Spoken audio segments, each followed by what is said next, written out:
E aí, pessoal, tudo bem? Professor Paulo Gereba, de História, aqui na revisão do Enem, do Governo do Estado do Maranhão. Uma revisão muito importante para você que está se preparando para o Enem, para o EMA e outros vestibulares aí pelo Brasil afora. Ok, galera? Nós vamos hoje analisar um dos principais itens, questões, que foi abordado em provas anteriores do Enem, analisando ali a história da Europa no final do século XIX e no começo aqui do século XX, pegando o que alguns chamam de história contemporânea, essa contemporaneidade europeia.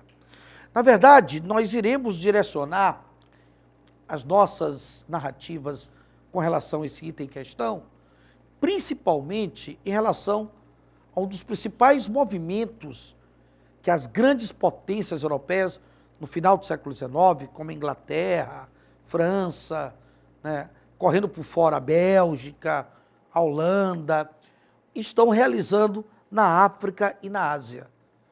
Nós estamos falando do imperialismo. O imperialismo ou neocolonialismo europeu do final do século XIX. O imperialismo ou neocolonialismo, que na verdade ele acaba sendo reflexo das principais transformações que a sociedade europeia vai vivenciar no final do século XIX.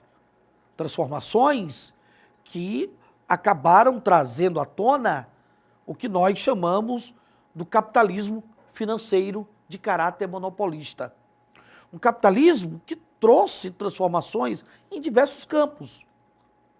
No campo da infraestrutura, no campo do sistema de transporte, no campo basicamente relacionado ao sistema de comunicação, na própria literatura, no próprio cinema, ao ponto de você observar que alguns europeus, no começo do século XX, como os franceses, chegavam a afirmar que a Europa estava vivendo, naquele momento, uma bela época, a belle époque, como os franceses afirmam naquele exato momento.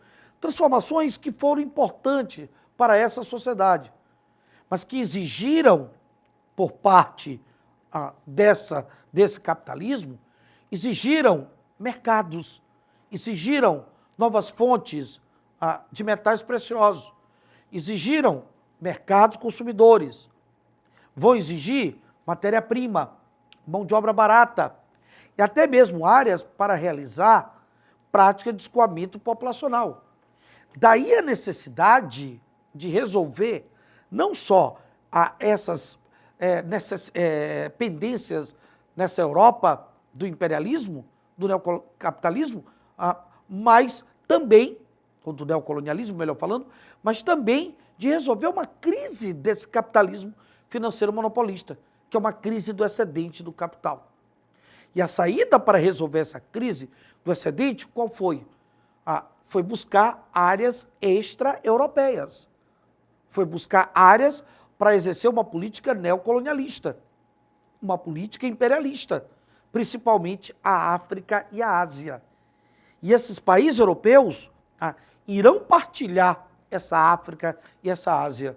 E por conta dessa partilha, esses países eles vão realizar uma paz armada. E quando se fala dessa paz armada, está se falando de uma corrida armamentista. Está se falando da formação de blocos de alianças.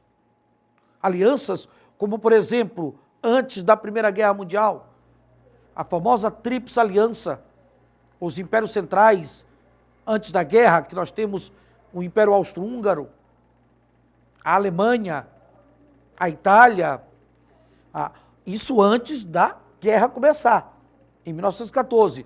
Antes de 1914, nós temos a Tríplice Entente, com a presença da França, da Inglaterra, dos Estados Unidos. Então, essa política de aliança, essa corrida armamentista, essa paz armada, na verdade, ela é fruto dessa necessidade dessas potências imperialistas europeias que estão atuando, partilhando a África e a Ásia, garantir mercados. E nessa busca incessante de garantia de mercados, isso vai levar esse país ao quê? À guerra. Observe que um dos principais fatores da Primeira Guerra Mundial é o imperialismo. É o imperialismo. Lógico, aliado ao nacionalismo também. O nacionalismo, como o pan-germanismo, o pan-eslavismo, ele também vai ser responsável pelo nascimento da Primeira Guerra Mundial. E aqui nós vamos agora ler o texto, tomar cuidado com o comando, ver uma rápida justificativa para reforçar a ideia central e a gente ir atrás da opção correta. Então vamos lá? 3 décadas, de 1884 a 1914, separa o século XIX, que terminou com a corrida dos países europeus para a África e com o surgimento dos movimentos de unificação nacional na Europa. É o caso ali da Alemanha unificada, da Itália unificada, do século XX, que começou com a Primeira Guerra Mundial. É o período do imperialismo, da quietude estagnante na Europa e dos acontecimentos empolgantes na Ásia e na África, que é justamente essa disputa de mercados por conta da partilha dos territórios afroasiáticos. Aí vem o comando. Muito cuidado com o comando da questão. O processo histórico citado contribuiu para a eclosão da Primeira Grande Guerra. Qual é o processo histórico que o texto cita? É o imperialismo. Então, o imperialismo, ele contribui para a Primeira Guerra Mundial na medida em que, letra A, difundiu as teorias socialistas, B, acirrou as disputas territoriais, C, superou as crises econômicas, D, multiplicou os conflitos religiosos, E, conteve os sentimentos xenófobos. Olha só para reforçar a ideia. A divisão dos continentes da África e da Ásia, a partilha, durante o processo conhecido como neocolonialismo ou imperialismo, acirrou as disputas entre os países europeus, entre as potências europeias. Uma vez que alguns países, como por exemplo a Alemanha e a França, foram descontentes, ficaram descontentes com essa divisão, que acabou acirrando e levando à Primeira Guerra Mundial. Então, dessa forma, esse processo histórico tem uma contribuição para a eclosão da Primeira Guerra Mundial, na medida em que, letra B de bola, na medida que vai acirrar as disputas territoriais entre os países europeus. Ok, galerinha? Espero ter contribuído com vocês para refletir uma das questões que caíram no Enem sobre a história europeia contemporânea. Um grande abraço e até o nosso próximo encontro. Valeu!